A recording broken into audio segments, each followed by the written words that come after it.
Uh, kita mulai aja ya. Bismillahirrahmanirrahim. Assalamualaikum warahmatullahi wabarakatuh.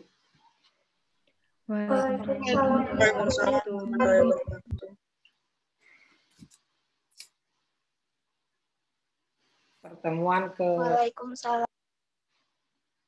Pertemuan ke-6 ya.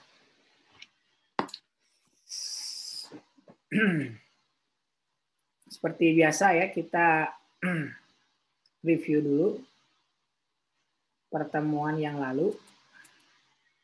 Karena pertemuan hari ini materinya sangat sedikit ya. Jadi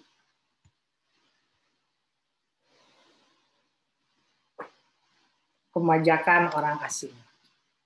Sebenarnya kalau kalian selalu ngejawab di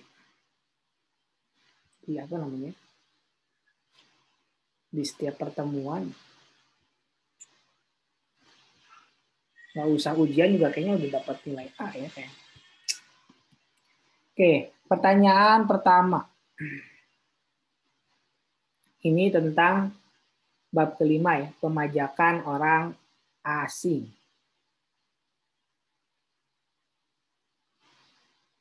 Pertanyaannya belum.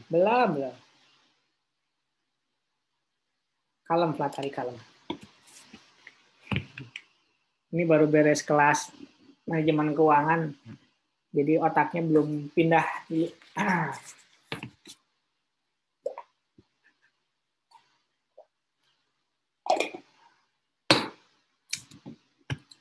Oh ya, gampang-gampang dulu lah. Pengertian ekspatriat.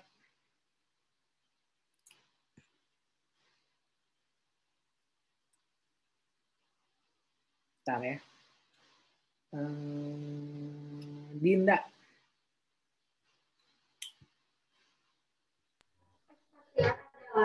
Adalah orang asing yang sementara atau menetap di luar negara. Yang sementara apa yang tetap? Yang sementara, Pak. Nah, sementara ya. Oke. Pertanyaan berikutnya.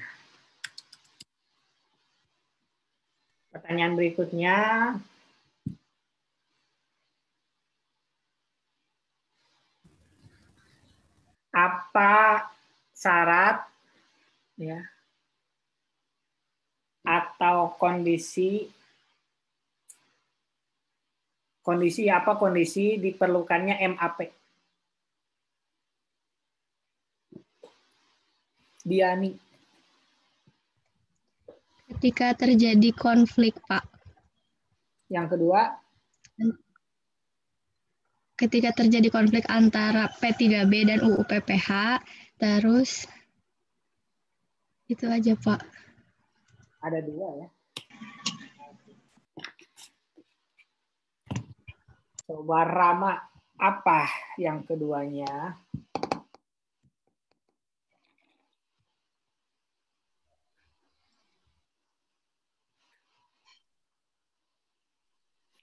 Coba. Mau jawab?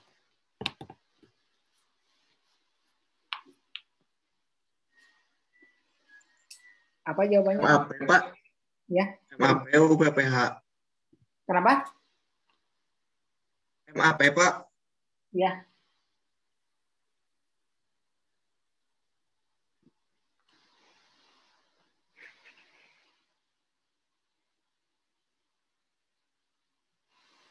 Irma. Jawabannya apa, Irma? Tidak adanya kepastian hukum, Pak. Tidak ada kepastian hukum. Belum ya. Rinda. Adanya perbedaan P3B sama UU PPH, Pak? Iya, itu mah tadi ya, sama ya. Sama kayak nih. Reinanda.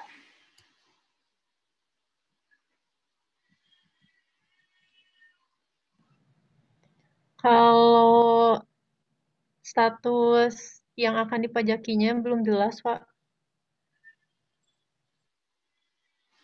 Salah. Adinda.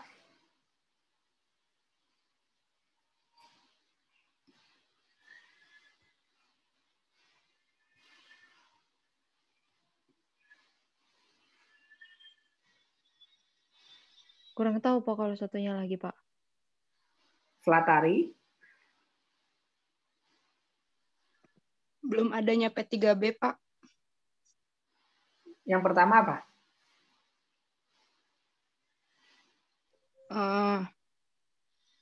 PBB P3B-nya berkonflik dengan UU PPH. Yang kedua? Belum adanya P3B. Ya, betul. Itu ya, dua alasan atau dua kondisi kenapa ada P3 harus pakai MAP. Yang pertama tadi ada ada P3B tapi bertentangan harus MAP. Yang kedua nggak ada P3B berarti harus MAP. Berikutnya pertanyaan berikutnya.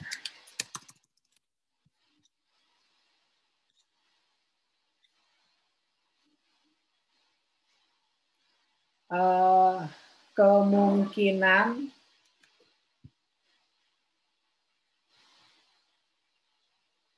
status perpajakan ekspatriat ada apa aja?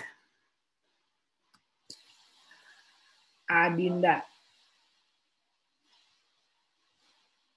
Ada yang SPLN, ada yang SPDN, Pak. Ya tuh. Berikutnya. Bentar ya, saya salah klik. Apa kriteria menjadi WPDN bagi bagi siapa? Bagi badan. Widiani.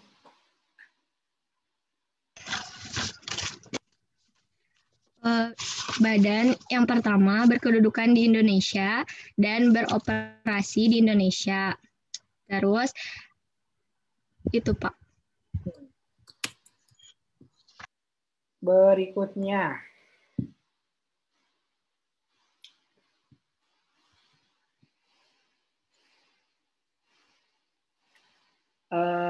Tentang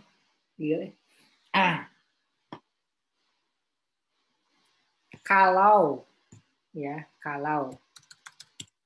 ekspatriat itu sebagai SPDN terus dapat gaji dari status dia sebagai karyawan, pajak apa yang dikenakan terhadapnya?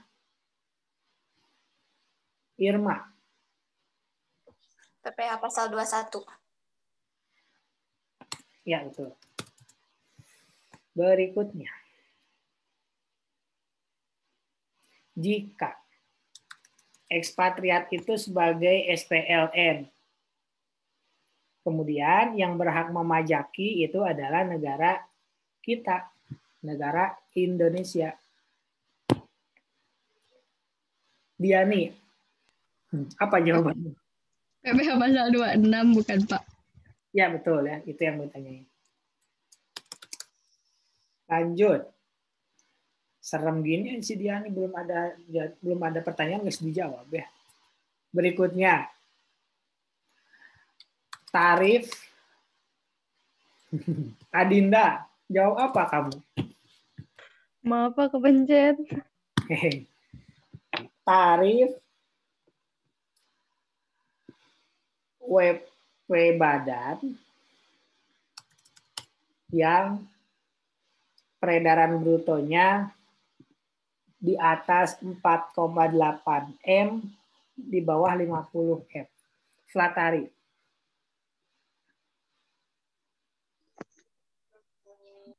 12,5% sama 25%, Pak. Ya, betul. Pertanyaan. Mohese ya. Bolehkah di bawah. Emang bisa pakai bot? Kamu tuh bisa pakai bot. Kecepatan tangan cewek tuh emang agak beda ya. Ngetiknya tuh dahsyat. Apa Adinda, kamu belum ada pertanyaan gitu? Pak, sudah pakai bot, Pak. Bapak ke enter, maaf. Pertanyaannya, tadi garisan deh ya. Pertanyaannya apa tadi ya? Oh ya, bolehkah peredaran bruto di bawah 4,8 M melakukan pembukuan dan kenapa? Kan, hese kan?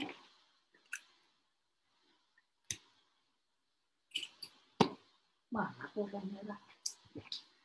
Mana? Searching heula. Ah, iya mah.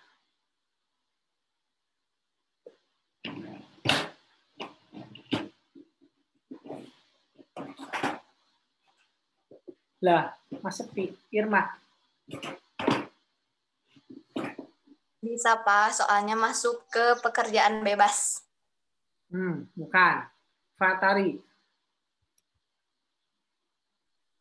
Nggak bisa, Pak. Soalnya syarat pembukuan tuh, apa sih tadi pertanyaannya? Nggak tahu. Apa cok? Pesek. Reinanda. Bisa, Pak. Karena walaupun di bawah 4,8 M kan si perusahaannya juga harus melakukan pembukuan. Kan bisa catatan. Wina. Jawabannya tadi sama kayak Irma, Pak. Nada.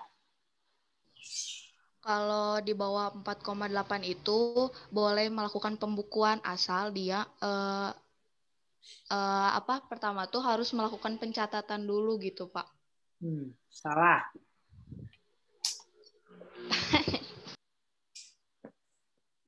Mana tuh buatnya si Rama nggak keluar?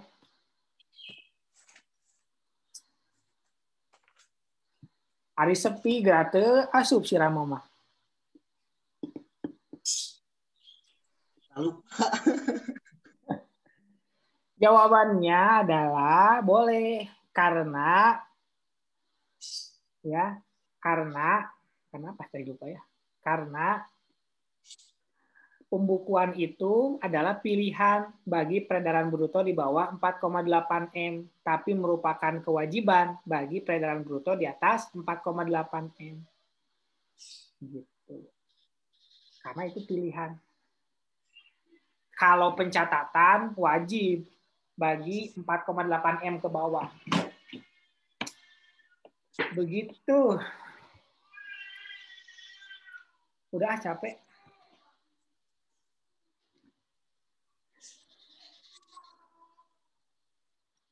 Oke, kita lanjut. Tadi saya lagi nyobain ini fitur OBS. Jadi, tapi kalian kalau tadi di kelas tadi nggak jelas ya, nggak tahu nih di kelas ini jelas atau enggak. Tapi kita coba dulu.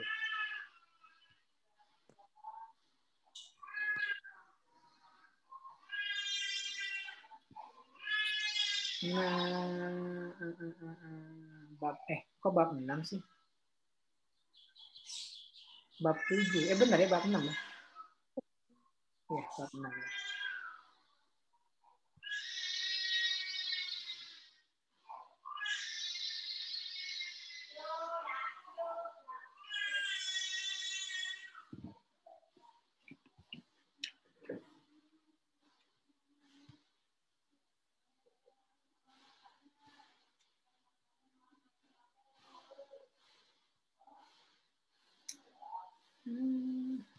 Spotlight. Nah, ini jelaskah?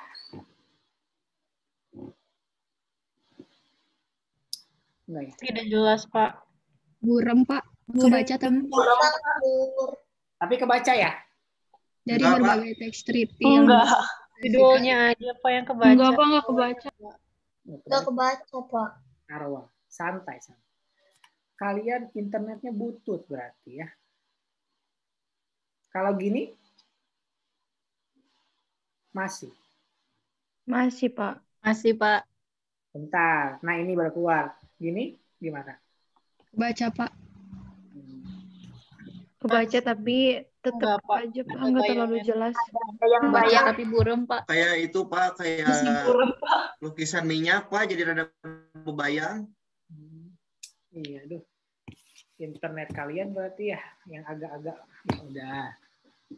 Kita pakai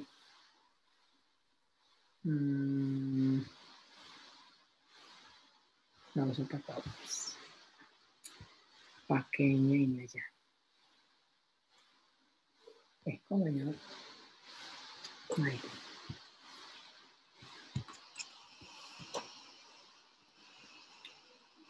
Ntar dipikirkan lagi.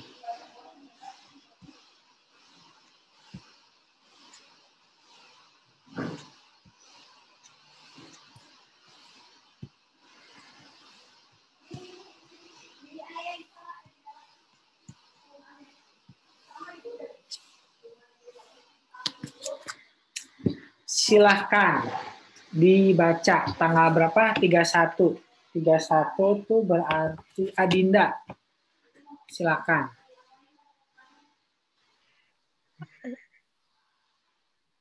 Prinsip-prinsip umum pemajakan berdasarkan model P3B Indonesia. Dari berbagai teks treaty yang dikompilasikan, dirangkup prinsip-prinsip umum pemajakan atas penghasilan dari hubungan kerja sebagai berikut. 1. Penghasilan gaji. Upah dan imbalan jasa lain yang serupa atau penghasilan yang diperoleh penduduk suatu negara pihak pada persetujuan atau negara domisili sehubungan dengan pekerjaan yang dilakukan dalam hubungan kerja atau kegiatan lain yang sejenis hanya akan dikenakan pajak di negara tersebut atau negara domisili, kecuali jika pekerjaan itu dilakukan di negara pada persetujuan lainnya atau negara sumber. Jika pekerjaan tersebut dilakukan di negara lainnya atau negara sumber, maka atas imbalan jasa yang diperoleh dari pekerjaan itu dapat dikenakan pajak di negara lain atau negara sumber tersebut. Oke. Lanjutlah sampai nomor 2. Baik, Pak. Yang kedua, imbalan jasa yang diperoleh seorang penduduk dari suatu negara pihak pada persetujuan dalam suatu hubungan kerja yang dilakukan di negara pihak pada persetujuan lainnya hanya akan dikenakan pajak di negara yang disebut pertama apabila A. Penerima imbalan jasa berada di negara itu dalam suatu masa atau masa-masa yang jumlahnya tidak melebihi time test yang ditentukan dalam treaty kedua negara dalam tahun takwim yang bersangkutan. B. Imbalan jasa itu dibayarkan oleh atas nama majikan atau employer yang bukan merupakan penduduk negara lain tersebut. C. Imbalan jasa itu tidak menjadi beban BUT, tidak akan menjadi beban BUT atau tempat usaha tetap atau fixed base yang dimiliki oleh pemberi kerja itu di negara lain atau negara sumber tersebut. Lanjut, Pak. Cukup. Silakan dijelaskan oleh Tira. Ya, Pak.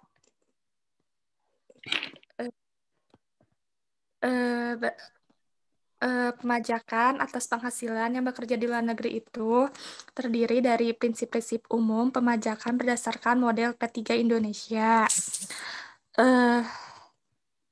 Terus dari berbagai teks treaty yang dikomplikasikan dirangkup prinsip-prinsip umum pemajakan atas penghasilan dari hubungan kerja sebagai berikut. Yang pertama itu ada penghasilan gaji, dan yang kedua ada imbalan jasa. Terus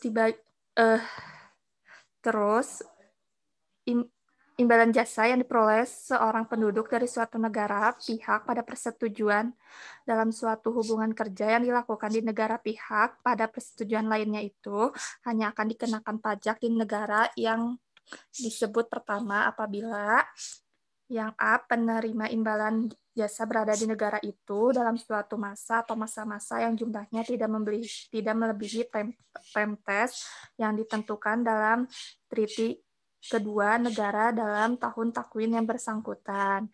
Yang kedua, imbalan jasa itu dibayarkan oleh atau atas nama majikan, employer yang bukan merupakan penduduk negara lain tersebut. Dan yang C, imbalan jasa tidak akan menjadi beban BUT atau tempat usaha tetap yang dimiliki oleh pemberi kerja itu di negara lain tersebut. Dilihat dari sisi negara domisili, syarat-syarat tersebut bersifat kumulatif, yang artinya walaupun pekerjaan dilakukan di negara sumber, asalkan semua syarat-syarat yang ditentukan dalam perjanjian perpajakan dipenuhi, maka gaji atau upah atau balas jasa lainnya yang serupa yang diterima dari hubungan kerja. Oke. Reynanda.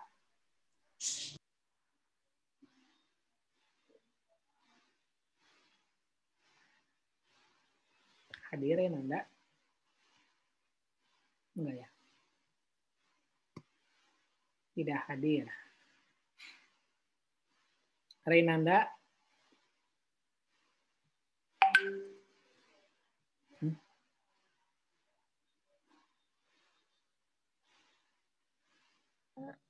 Iya, Bapak.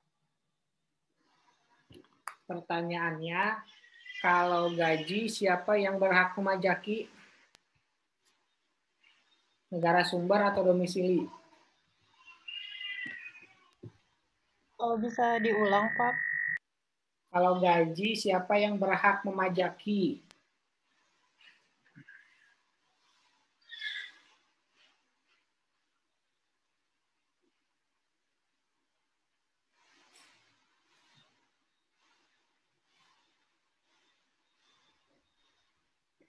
Negara domisili Bapak, kecuali kalau pekerjaannya itu dilakukannya di negara pada persetujuan lainnya atau negara sumber.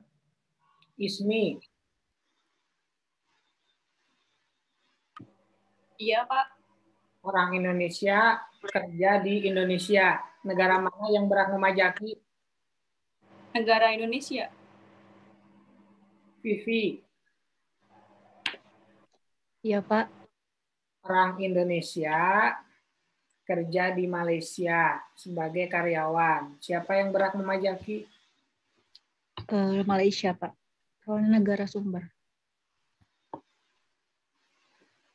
Ya, itu.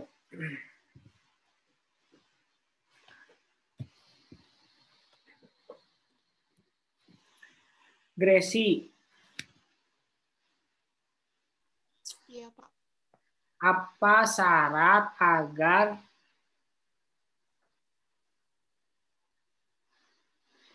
imbalan jasa dipajaki di negara sumber?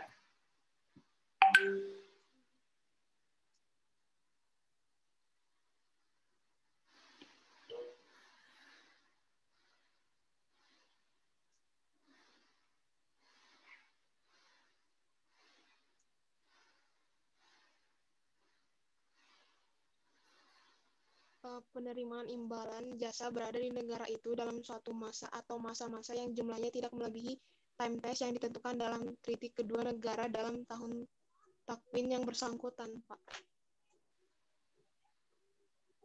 Cuma satu?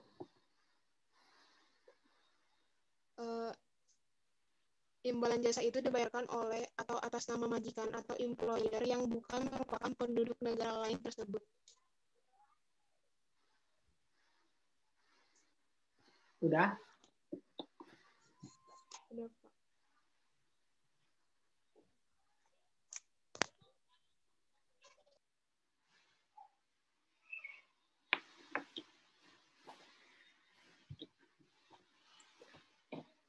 Gresi, kamu Gresi ya? Iya, Pak. Berarti dia nih. Apa syaratnya imbalan jasa dipajaki di negara sumber?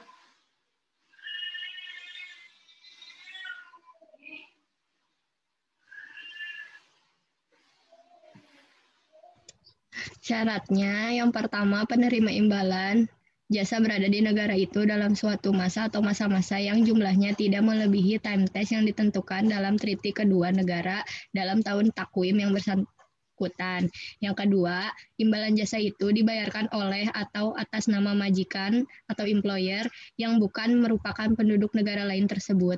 Yang ketiga, imbalan jasa itu tidak akan menjadi beban BUT atau tempat usaha tetap atau fixed base yang dimiliki oleh pemberi kerja itu di negara lain atau negara sumber tersebut. Ya, jawabannya salah ya dua-duanya. Yang benar itu kalau pekerjaan itu dilakukan di negara sumber, maka harus dipajaki, masih nomor 1 ya. Baru dikebawahi langsung ke kecoh ya. Aduh. Nah itu jawabannya yang benar. Kalau ngomongin domisili baru ini.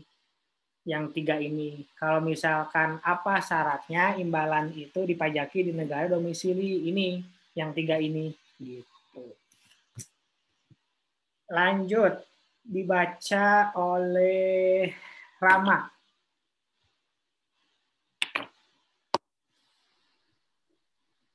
Pak.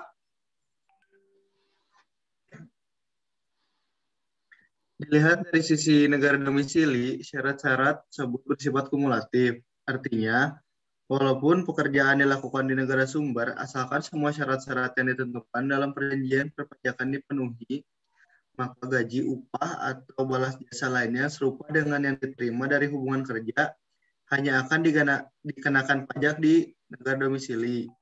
Jika semua pajak syarat tersebut secara kumulatif di atas dipenuhi, maka yang berhak mengenakan pajak atas gaji atau imbalan lainnya yang serupa yang diperoleh dari hubungan kerja adalah hanya negara domisili walaupun pekerjaannya dilakukan di negara sumber. Oke, silakan dijelaskan lagi oleh Lilis. Ya, Bapak. Jadi kan di sini dilihatnya dari sisi negara domisili.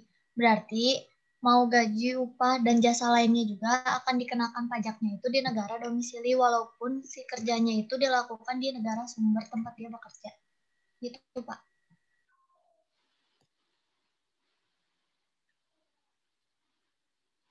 Nada.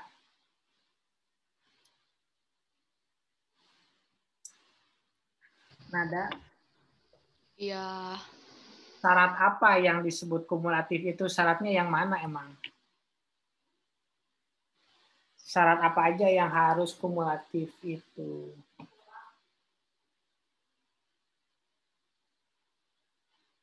Syarat-syarat apa yang dimaksud di sini?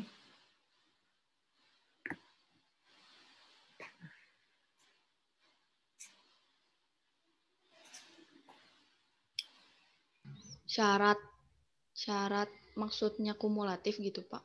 Bukan, syarat-syarat itu syarat-syaratnya apa aja emang? Syarat-syarat yang dimaksud di sini itu. Syarat yang udah ada di P3B, Pak. Apa aja?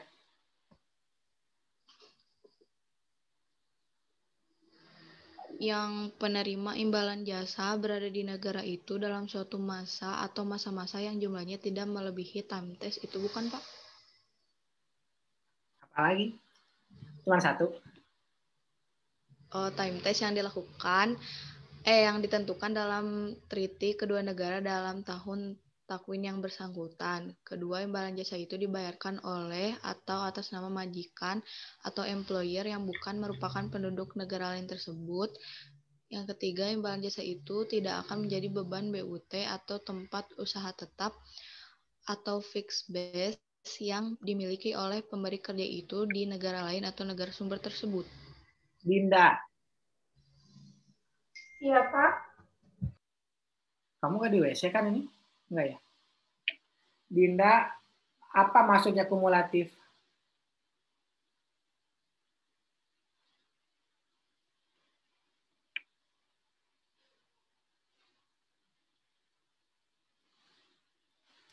Mana Dinda? Silakan. Iya, Pak. Enggak punya aja.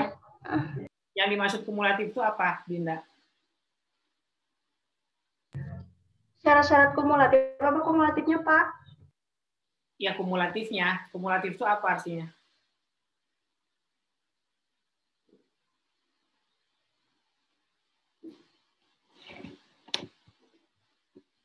Arti kumulatif apa, Dinda? Ya, kumulatif itu artinya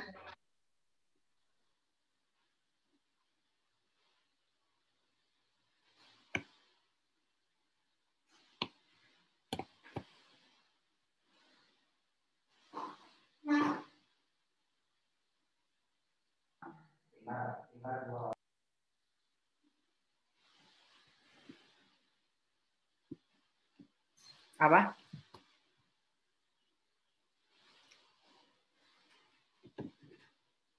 Kamelia. kumulatif itu Pak artinya bersangkutan. Gimana? Kumulatif itu artinya bersangkutan yang bersifat menambah. Kamelia, apa artinya kumulatif?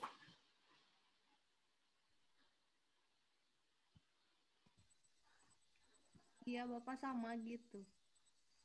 Jadi secara keseluruhannya gitu terpenuhi. Irma. Semuanya harus terpenuhi pas syaratnya. Ya, betul. Jawabannya yang benar itu kumulatif itu harus terpenuhi semuanya, tidak boleh kurang.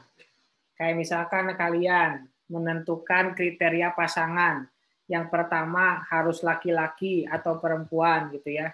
Yang kedua harus punya pekerjaan yang tetap.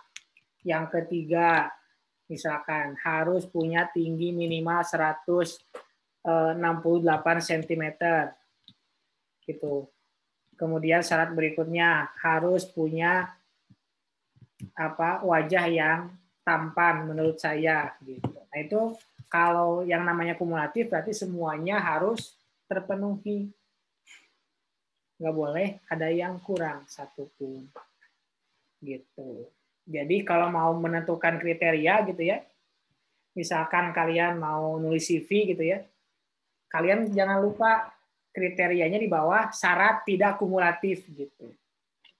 Jadi kalau mau ngirim CV buat ta'aruf gitu ya, nanti ditulis di bawahnya itu pada saat kalian udah menentukan kriteria, di bawahnya jangan lupa tulisin syarat tersebut tidak bersifat kumulatif. Jadi yang penting beberapa terpenuhi, oke, hajar gitu.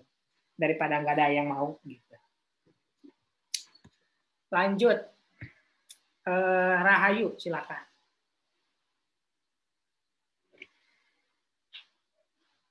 Dibaca Rahayu. Pemajakan TKI bekerja di luar negeri lebih dari 183 hari. Pekerja Indonesia di luar negeri yang bekerja di luar negeri lebih dari 183 hari dalam jangka waktu 12 bulan merupakan subjek pajak luar negeri. Sehingga atas penghasilan yang diterima atau diperoleh pekerja Indonesia di luar negeri sehubungan dengan pekerjaannya di luar negeri dan telah dikenai pajak di luar negeri, tidak dikenai pajak penghasilan di Indonesia.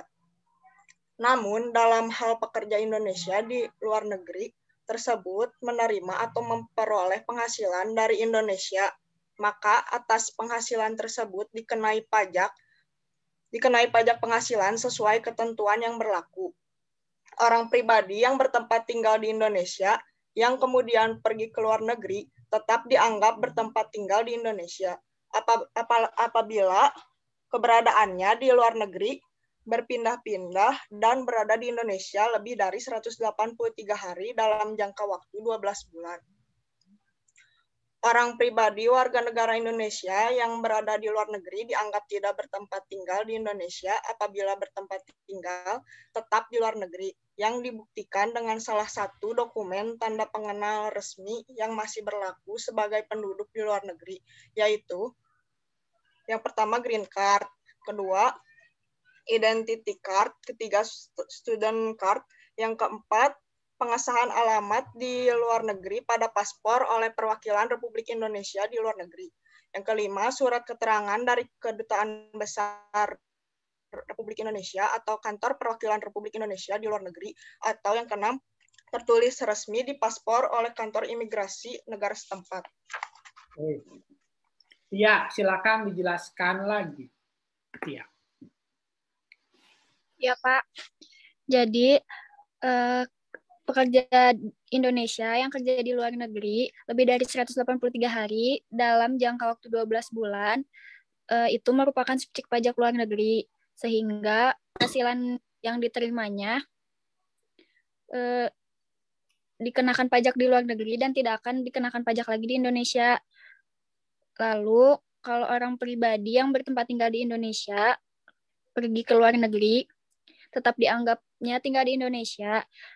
Tetapi apabila keberadaannya berpindah-pindah dan berada di Indonesia lebih dari 183 hari dalam jangka waktu 12 bulan, orang pribadi warga negara Indonesia yang berada di luar negeri dianggap tidak dianggap tinggal di Indonesia apabila bertempat tinggal di luar negeri.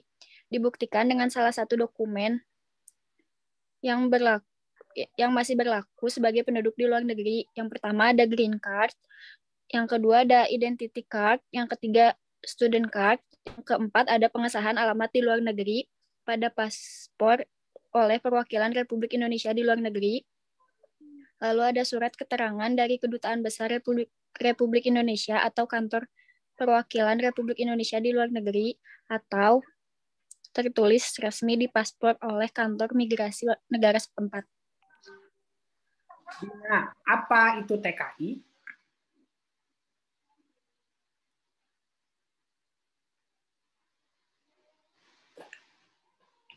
Ada, Dina? Ada, Pak. Apa TKI? Tenaga Kerja Indonesia. Tenaga Kerja Indonesia. Kerjanya apa itu?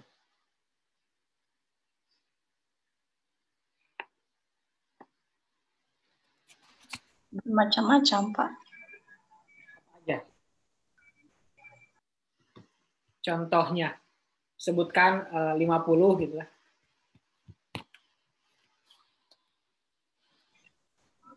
Misalkan kerja di perusahaan yang ada di luar negeri atau di pabrik yang ada di luar negeri, gitu, Pak. Terus apa lagi? Baru 2 kali 50?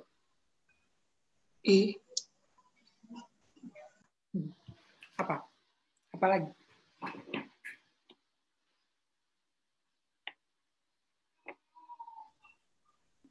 Asisten rumah tangga. Nah, terus?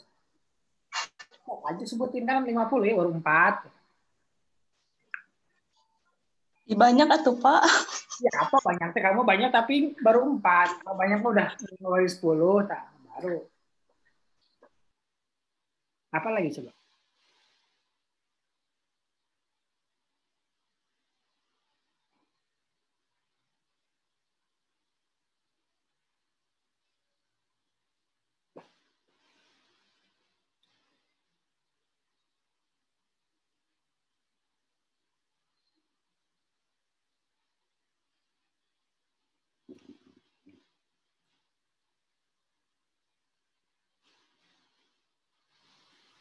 Oke, satu.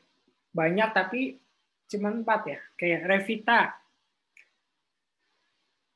Iya, Pak. Apa itu green card? Awas ngomong kartu hijau.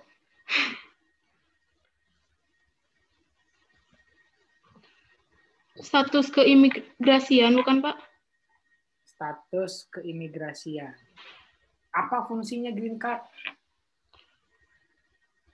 Untuk dapat tinggal secara permanen dan selamanya di tempat tersebut, Pak. Di negara tersebut. Ya, green card itu kayak ini. Kayak Chef Juna. Chef Juna punya green card Amerika. Cenah ya. Kata dia ya. Saya belum pernah lihat green card-nya dia. Itu buat nunjukin kalau dia itu penduduk dari Amerika. Padahal warga negaranya mah Indonesia. Gitu. Kalau yang B itu dibacanya identity ya. Biasanya mah. Terus student card. Apa ya student card ya? Wina apa? Wina. Kartu pelajar, Pak. Apa kartu pelajar? KTP? Kayak KTM. Ya, berarti kamu punya student card ya? Iya dong. Jadi nanti kalau misalkan ada yang minta kartu apa? KTM itu apa sih? Kartu tanda apa sih? Mahasiswa. Udah lama nggak jadi mahasiswa pokok. Ya KTM. Kalau minta KTM-nya, maaf saya nggak punya KTM, punya student card gitu ya. Tapi kan student card kalian tuh di Indonesia ya. Sebenarnya kalian nggak usah pakai student card juga kan kalian orang Indonesia. Kecuali kalau kalian student card Australia gitu ya. Gitu. Atau misalkan kalian anak Illinois gitu ya, Illinois Amerika, atau yang lebih keren Oxford gitu ya, atau Harvard. Orang Asia pergi ke Harvard, itu bisa sare biasanya ya, jet lag lagi. Oke lanjut, silakan siapa nih, Melin dibaca.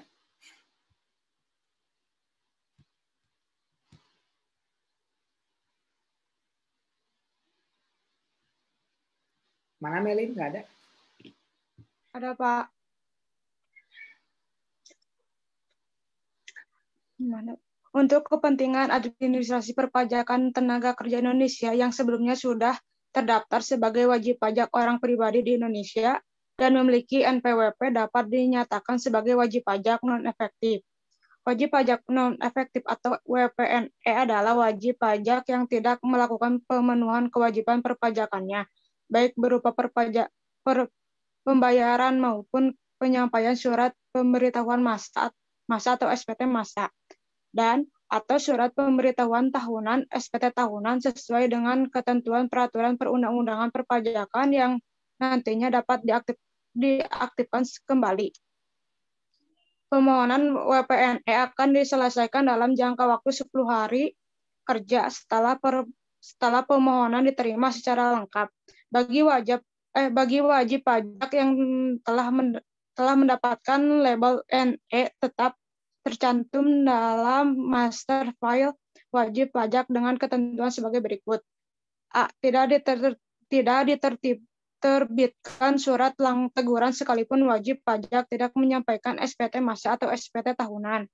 Yang B. Tidak turut diawasi pembayaran masa atau bulanannya dan tidak diterbitkan STP atas sanksi administrasi. Apa itu? Bentar, Pak. Karena tidak menyampaikannya SPT. Lanjut, Pak. Enggak. Silakan di mana? Dijelaskan lagi oleh Natasha.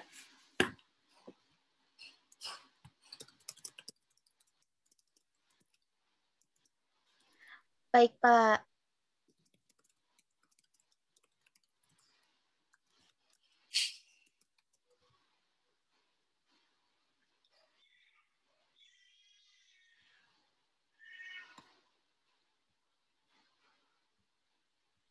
Jadi, kepentingan administrasi perpajakan tenaga Indonesia yang udah terdaftar sebagai wajib pajak yang memiliki NPWP dapat dinyatakan sebagai wajib pajak non-efektif. Wajib pajak non-efektif itu yang tidak baik berupa pembayaran maupun penyampaian SPT masa atau surat pemberitahuan tahunan yang sesuai dengan undang-undang perpajakan. Terus permohonan WPNE diselesaikan dalam jangka 10 hari kerja setelah permohonan. Bagi wajib pajak yang mendapatkan label NE tetap tercantum dalam master file wajib pajak. Ada ketentuannya. Yang pertama, tidak diterbitkan surat teguran sekalipun wajib pajak tidak menyampaikan SPT masa atau SPT tahunan. Yang kedua ada tidak turut diawasi pembayaran masa atau bulanannya dan tidak diterbitkan STP asal atas sanksi administrasi karena tidak menyampaikan.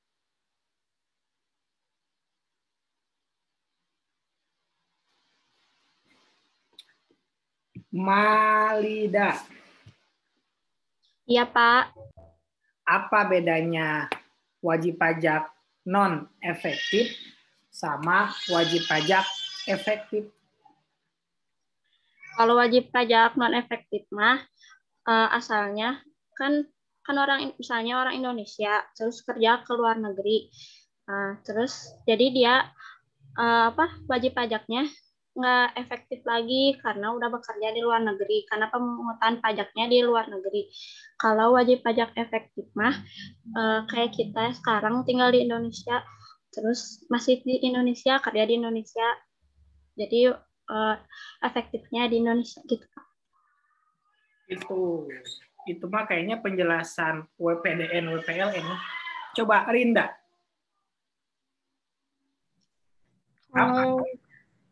Kalau wajib pajak non efektif itu Pak tidak wajib menyampaikan surat pemberitahuan tahunan. Kalau wajib pajak efektif itu wajib. Ya, betul ya. Itu jawabannya. Salah satunya adalah kalau WPNMA, meskipun dia di Indonesia, tapi dia nggak wajib lapor SPT. Kayak kalian nih. Kalian punya NPWP, wajib bikin lapor SPT sekarang. Kenapa? Karena punya NPWP. Jadi lapor SPT itu bukan karena punya penghasilan ya, tapi karena punya NPWP. Begitu. Kalau WPNMA enggak. Gitu. Kalau WPNMA enggak perlu yang namanya lapor SPT. Terus Safira. Ya, Pak. Apa syarat menjadi WPNE?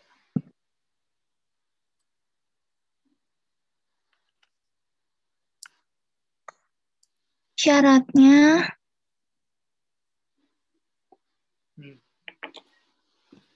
Nah, apa coba?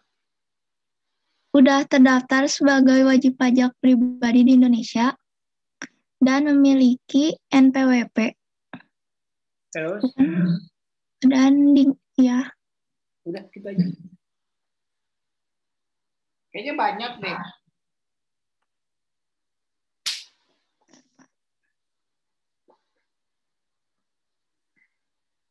Apa aja nih syarat biar bisa menjadi WPNE?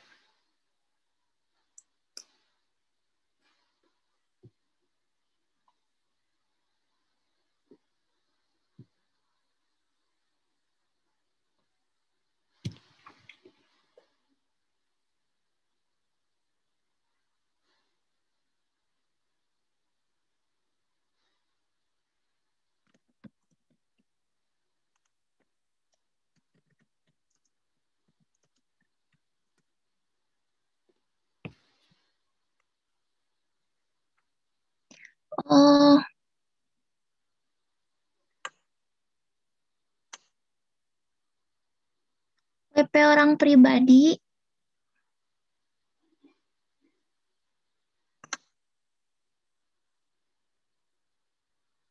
melakukan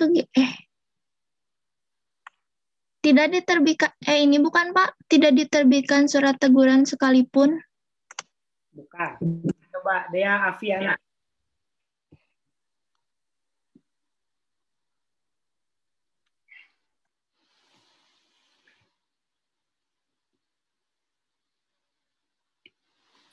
Ada Dea?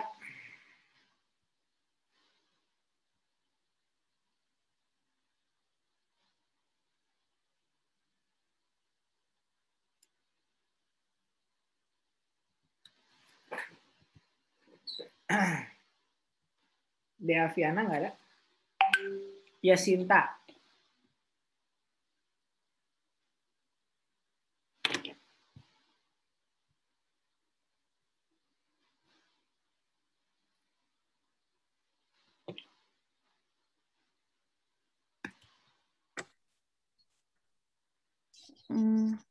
Ini Pak, wajib pajak yang melakukan kegiatan usaha atau pekerjaan bebas yang secara luas, yang secara nyata sudah tidak lagi melakukan kegiatan usaha atau pekerjaan bebas. Wajib, iya kan?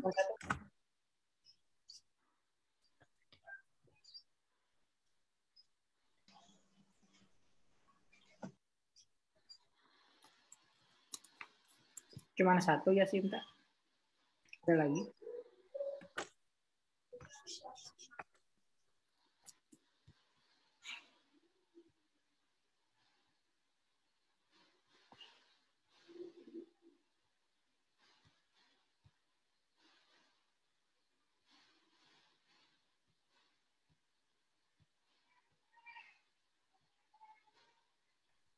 Terus wajib pajak orang pribadi yang tidak melakukan kegiatan usaha atau pekerjaan bebas dan penghasilannya di bawah PTKP yang memiliki NPWP untuk digunakan sebagai syarat administratif antara lain guna memperoleh pekerjaan atau membuka rekening keuangan.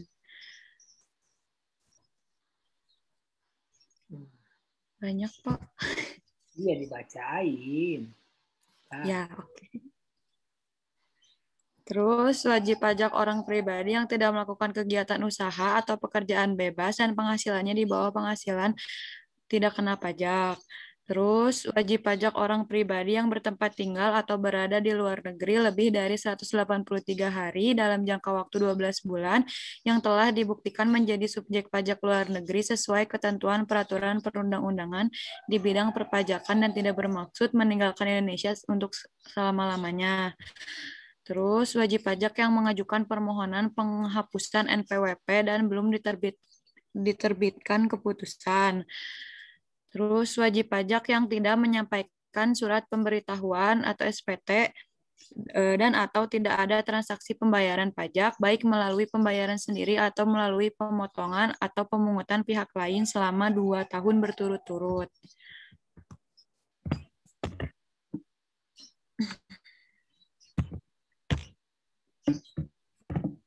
Udah?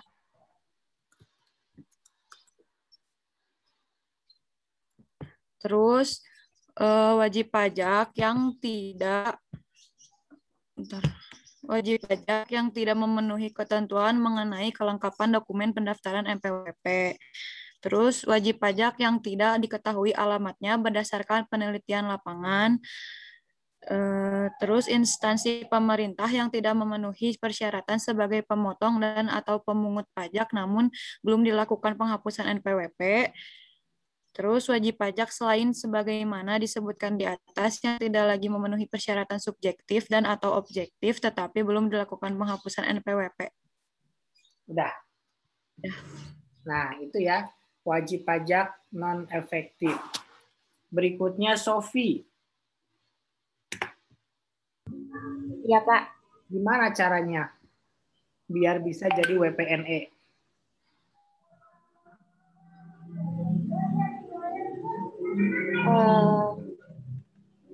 Caranya menjadi WPNE caranya gimana? Melakukan permohonan. Permohonan gimana? Coba dijelaskan.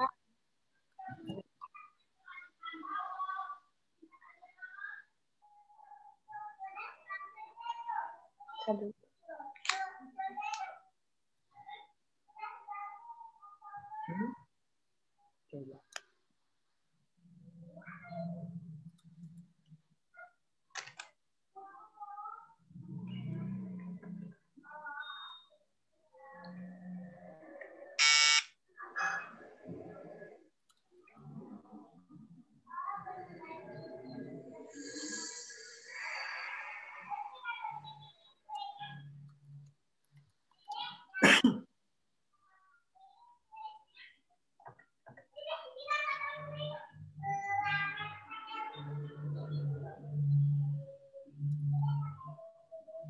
Mengajukan surat pernyataan wajib pajak non-efektif bisa melalui aplikasi. Terus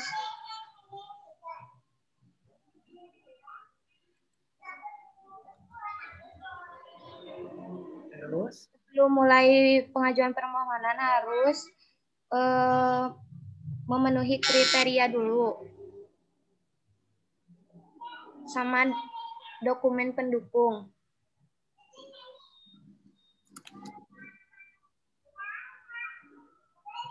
Pendukungnya apa?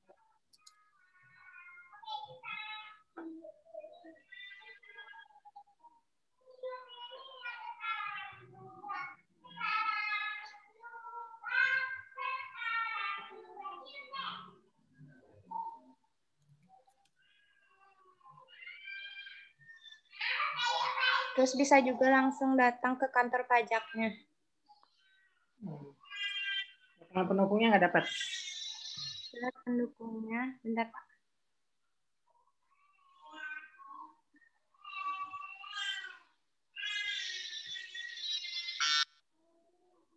Cara mengisi surat pendukungnya yaitu ada jenis penetapan wajib pajak non-efektif diisi dengan tanda silang.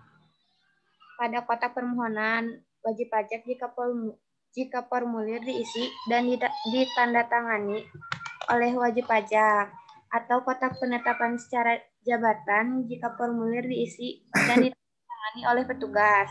Yang kedua, nomor laporan penelitian. Ada identitas wajib pajak. Terus ada sama alasan permohonan penetapan wajib pajak non-efektif. Terus ada pernyataan juga, harus jelas.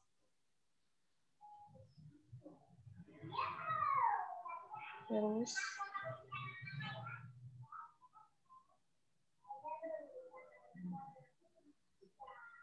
ya.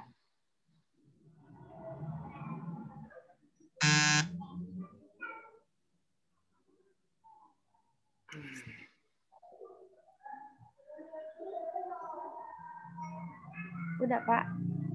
Oke.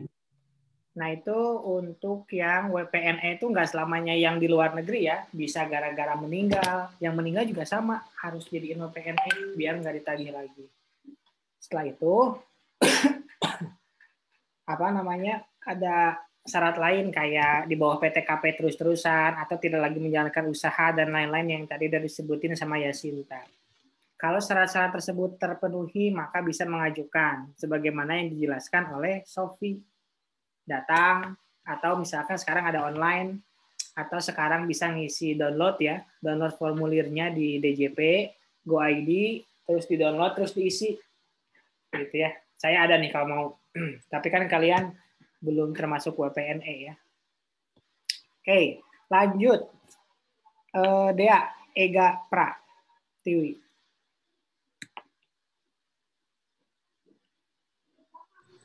Dia nggak masuk, Pak. Oh, dia nggak masuk ya. Eca. C. Pemajakan TKI bekerja di luar negeri tidak lebih dari 183 hari. Dalam hal tenaga kerja Indonesia bekerja di luar negeri kurang dari 183 hari, maka statusnya masih sebagai wajib pajak luar negeri. Kewajiban perpajakannya akan sama dengan wajib pajak orang pribadi dalam negeri lainnya. Wajib pajak tersebut akan dikenakan pajak menggunakan prinsip withholding income, yaitu dikenakan pajak di Indonesia baik atas penghasilan yang diperoleh dari dalam negeri maupun luar negeri. Atas penghasilan yang dibayar dipotong atau terutang di luar negeri sesuai dengan pasal 24 UU PPh dapat dikreditkan di Indonesia. Oke. Flatari. Iya, Pak. Silakan dibaca dulu.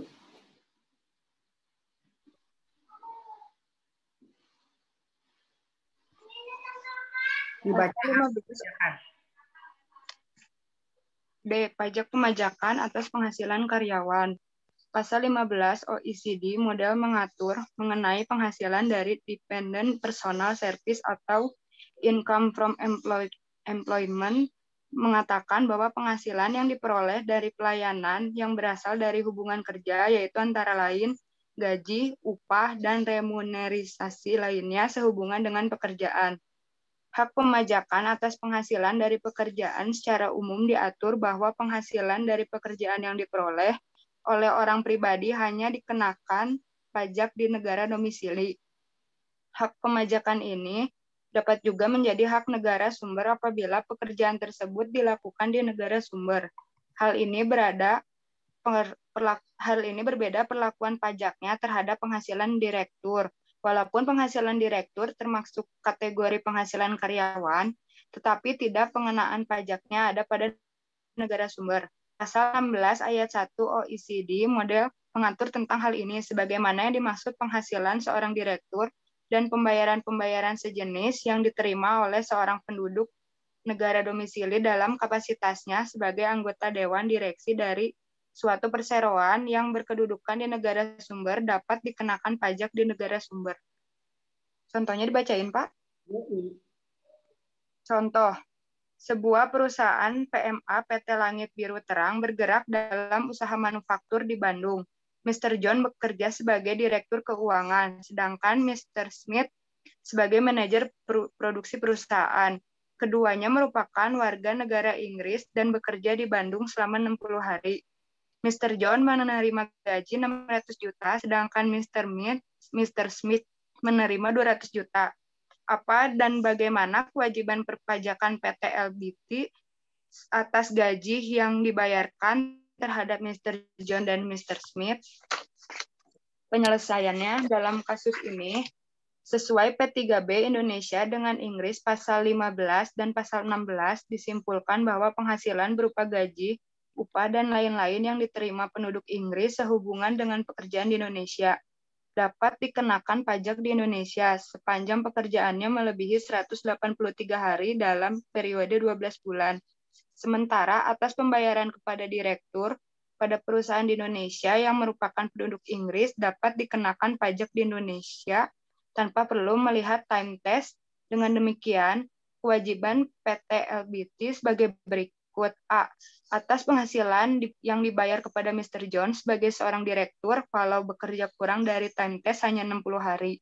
Dikarenakan pemajakan di Indonesia melalui pemotongan sesuai PPh pasal 26 sebesar 20%, yaitu 20% dikali 600 juta sama dengan 120 juta. Yang B, atas penghasilan Mr. Smith sebagai pegawai yang hanya bekerja 60 hari, kurang dari masa waktu time test, tidak dikenakan pajak. Atas pemotongan tersebut, PT LBT wajib melaporkan dalam bentuk SPT massa pasal 21 atau 26.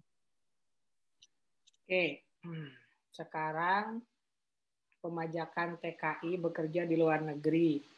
Jadi TKI itu ada yang kurang dari 183, ada yang lebih. Kalau misalkan yang kurang dari 183, maka dipajaki di negara sumber atau negara tempat dia bekerja. Tapi kalau dia itu kurang dari 183 hari, maka statusnya di Indonesia masih WPDN. Jadi dia harus tetap yang namanya lapor SPT setiap tahun gitu. Terus kalau misalkan dia punya penghasilan, kemudian dia harus dibayar pajaknya dengan dihitung dulu PPh pasal 24 dengan syarat ya. Dengan syarat yang berhak memajakinya adalah Indonesia. Begitu. Nah, sekarang kita lihat hak pemajakan untuk karyawan. Karyawan yang dimaksud gitu ya, atau di sini istilahnya dependent personal service atau income from employment. Penghasilan itu adalah penghasilan yang diperoleh dari pelayanan yang berasal dari hubungan kerja. Biasanya tertuang di dalam yang namanya kontrak. Di kontrak itu kan ada yang namanya gaji, ada yang namanya tunjangan, gitu ya. Remunerasi itu artinya pendapatan lain selain dari yang utama, itu remunerasi, gitu ya. Nah, kalau pemajakannya, gitu ya, sama ya kayak tadi udah dijelasin. Kalau dia kerja di Indonesia, orang Indonesia yang berhak memajaki adalah Indonesia. Tapi kalau misalkan orang Indonesia bekerja di Malaysia, yang berhak memajaki adalah Malaysia, kecuali yang tadi 3 dibahas di atas. Gitu. Kalau misalkan penghasilannya khusus direktur, kan di dalam OECD ada, dalam P3B kan ada gaji direktur itu perbedaan. Tapi kalau misalkan dia bekerjanya di luar Indonesia, tetap yang berhak memajakinya adalah negara sumber. Seperti itu. Nanti bisa dicek di pasal ke-16 ya, tax treaty. Seperti itu. Nah, ini ada contoh PMA. Langit Biru bergerak dalam usaha manufaktur di Bandung. Mr. John, Direktur Keuangan. Smith, Manajer Produksi. Jadi 2 ya. Jabatannya ada yang direktur, ada yang manajer. Dua-duanya orang Inggris. Harusnya Mr. and Mrs. Smith ya. Biar enakan ya. Biar Angelina Jolie sama Brad Pitt ya. Nah, itu punya penghasilan si John itu 600 juta dari gaji dia sebagai direktur, dan Mr. Smith 200 juta dari gaji dia sebagai manajer. Nah, bagaimana kewajiban PT LBT? LBT itu Langit Biru Terang ya, disingkat. Nah, ini penyelesaiannya. Yang namanya pekerjaan di Indonesia, kalau dia itu lebih dari 183 hari dalam 12 bulan, maka dipajaki di Indonesia dengan tarif pajak PPh pasal 26 sebesar 20%, 600 juta. Jadi kita lihat dulu Mr. John itu sebagai direktur, dan dijelaskan di pasal 16 yang berhak memajakinya adalah negara sumber, yaitu negara kita, Indonesia. Gitu. Untuk Mr. Smith gimana? Karena kurang dari 60 hari, kurang dari 183 hari, dia tidak dipajaki di Indonesia. Karena dia residennya residen Inggris. Gitu. Jadi pertama kan time test dulu. Time test dulu ternyata si Mr. John mah residennya Indo, Mr. Smith residennya Inggris. Gitu. Silakan. Ada yang mau ditanyakan dulu tentang materi kita?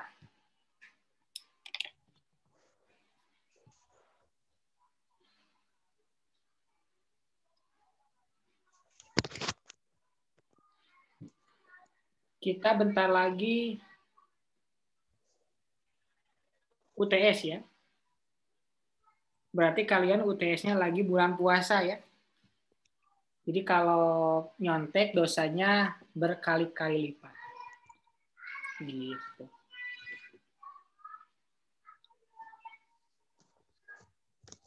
Soal UTS-nya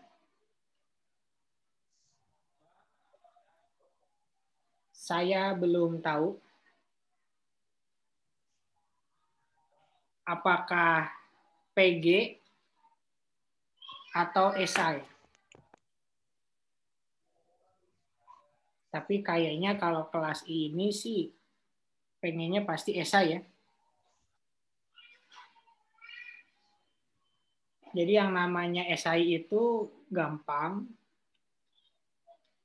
nilainya bisa gede. Kalau PG, ya nilainya itu ekstrim.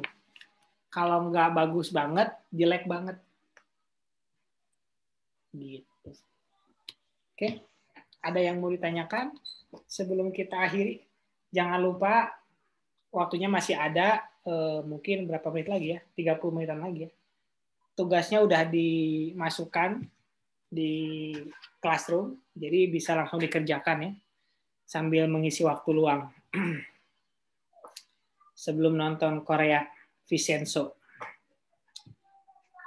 Oke, kalau nggak ada lagi yang ditanyakan, sampai ketemu bulan depan ya. Berarti masih belum puasa ya, masih. Gitu ya. Jadi kalian yang susah bangun, habis sahur tidur sampai jam 4 sore ya, hati-hati ke skip kuliahnya.